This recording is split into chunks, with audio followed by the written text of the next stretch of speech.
Hi and welcome to another Words of Hope pastoral conversation. My name is Brian Venton from Australia, and the title of this chat is Hope Beyond Despair, and is based on 2 Corinthians 4, which reads, "For this light momentary affliction is preparing for us an eternal weight of glory beyond all comparison, as we look not to the things that are seen, but to the things that are unseen. For the things that are seen are transient, but the things that are unseen are eternal."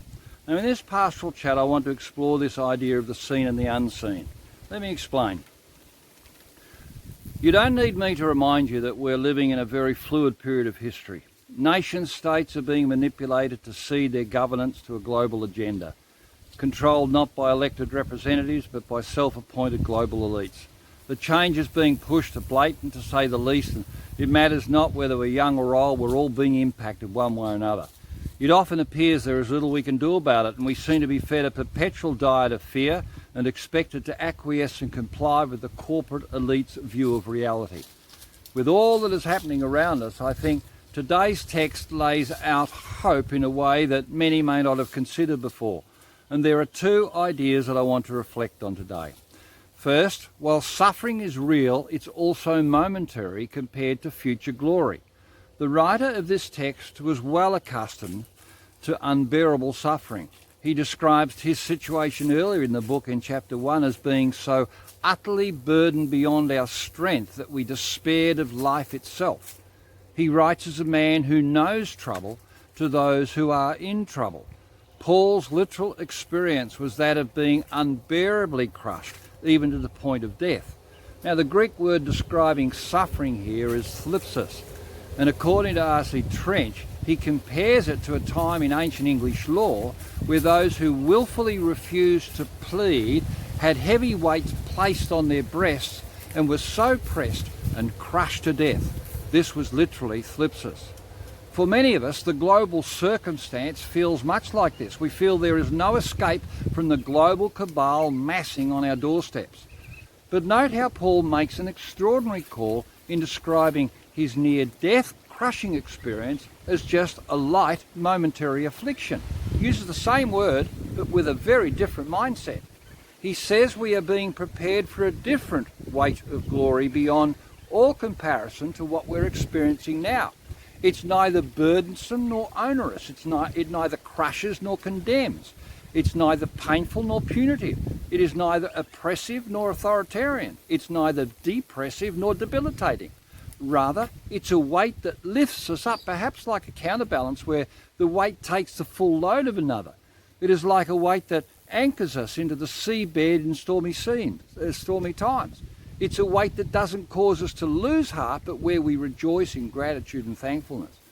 It doesn't cripple or weaken us, but strengthens us for a greater purpose. It doesn't tear us down, but builds us up to a place of fullness and abundance, excellence and importance, of influence, dignity and honour, all because it is a weight that it has its source in God and His glory.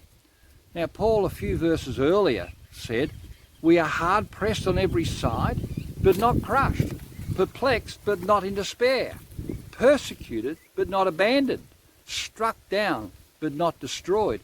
Paul can say this because he knew that what we experience in the now is just a momentary affliction compared to what we can look forward to in the future, a blessed hope. But there is a second emphasis in this text that I want, that has to do with what captures our thoughts. We look not to the things that are seen, but to the things that are unseen. For the things that are seen are transient, but the things that are unseen are eternal. We are, of course, as you know, both a temporal and spiritual beings. In other words, whilst we live in the now, we can live with a future outlook. Ecclesiastes, King Solomon, stated it well when he says that God has set eternity in the human heart. In every human soul is a God-given awareness that there is something more than that which is offered in this transient world. With that awareness of eternity, there comes a hope that we can one day find a fulfillment not afforded by the vanities in this world. Seasons come and go, sermons come and go, governments come and go, and even suffering has a life. But God is unchanging, ever-present and eternal. He has set eternity into our hearts, and that is where He wants us to focus. Deep down we know this is true. There is more to life than the temporal nature of what we now experience. Now, Arthur Stace, known as Mr. Eternity, was an Australian soldier, and he was an alcoholic from his teenage years until the early 1930s, when he converted to Christianity and began to spread his message.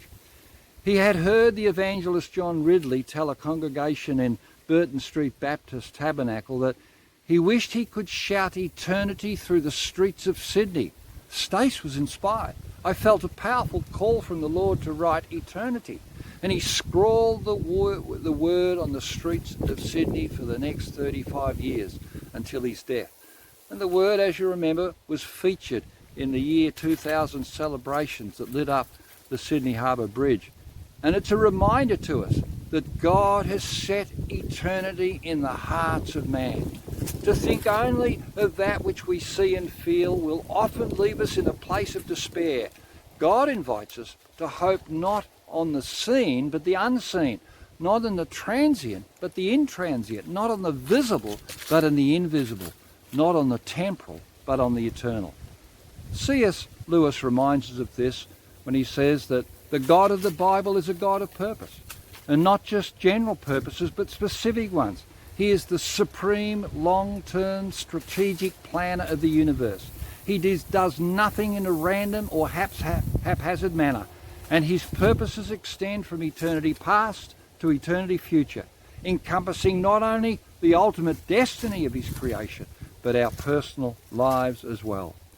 Friends, we do well not to be overcome by present world anxieties, but instead focus on God's greater eternal purposes for our lives, where our momentary suffering gives way to glory, where the temporal gives way to eternal, and hope gives way to living in God's presence.